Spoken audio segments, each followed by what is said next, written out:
So the growth numbers for the April-June quarter of the current fiscal are coming. They are a little worse than what people had expected them to be. They are worse than what another large economy like, say, Britain went through during the same period. However, there is a bright side.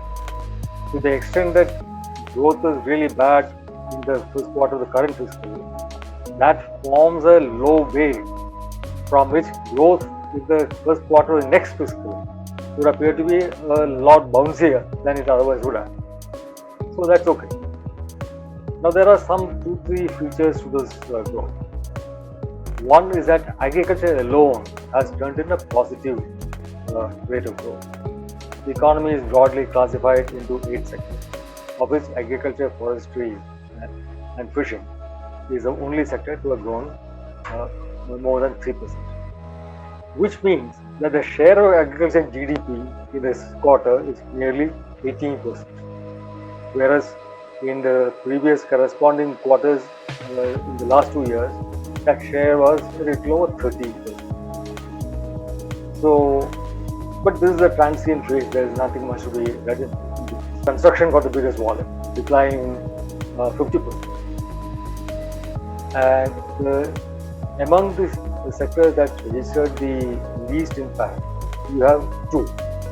One is the utility, gas, water, electricity, and the utility services, which declined not very much. And similarly, professional services also didn't decline for that much. These two sectors registered single-digit drop, whereas all of the sectors registered double-digit and reaching up to 50% decline. Now, this is a testament to the capacity the country has achieved in our telecom infrastructure and in the IT infrastructure, that people could work from home, that professional services and other services could actually continue without being affected a whole lot. So we should be thankful to that in this particular case. And utility services, etc., people have to consume electricity whether they're working from home or whether they're working from office. So it is not a great surprise that electricity, water, and utility services haven't declined all that much. Now, there is one other factor that needs to be, two factors that need to be given some closer attention.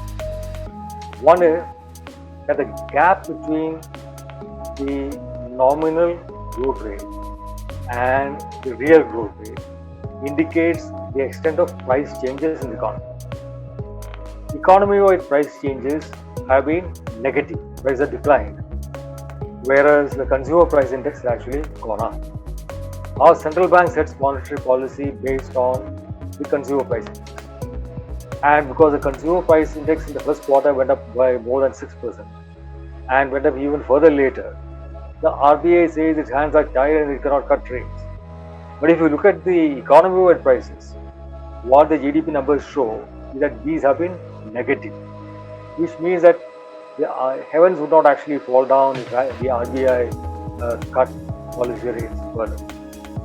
The second factor to be noted is that the government spending figures, which is the 8 of the 8 major sectors into which the economy is divided by the National Statistical Office, also dropped by more than 10%. It is true that the fiscal deficit for the first 4 months already exceeded the fiscal deficit target for the year as a whole. But still, when you have an extraordinarily bad situation like this, it is a government which is in a position to borrow money and spend to keep the economy buoyant. Now, government spending, consumption expenditure as a share of GDP has gone up from 11% to 18%, but it can go further. And the real message coming out from these data numbers is that there is no alternative to increase stepped up public expenditure, particularly in this capital formation, to sustain the recovery and speed us back to some kind of health. Now, this is the result for the first quarter.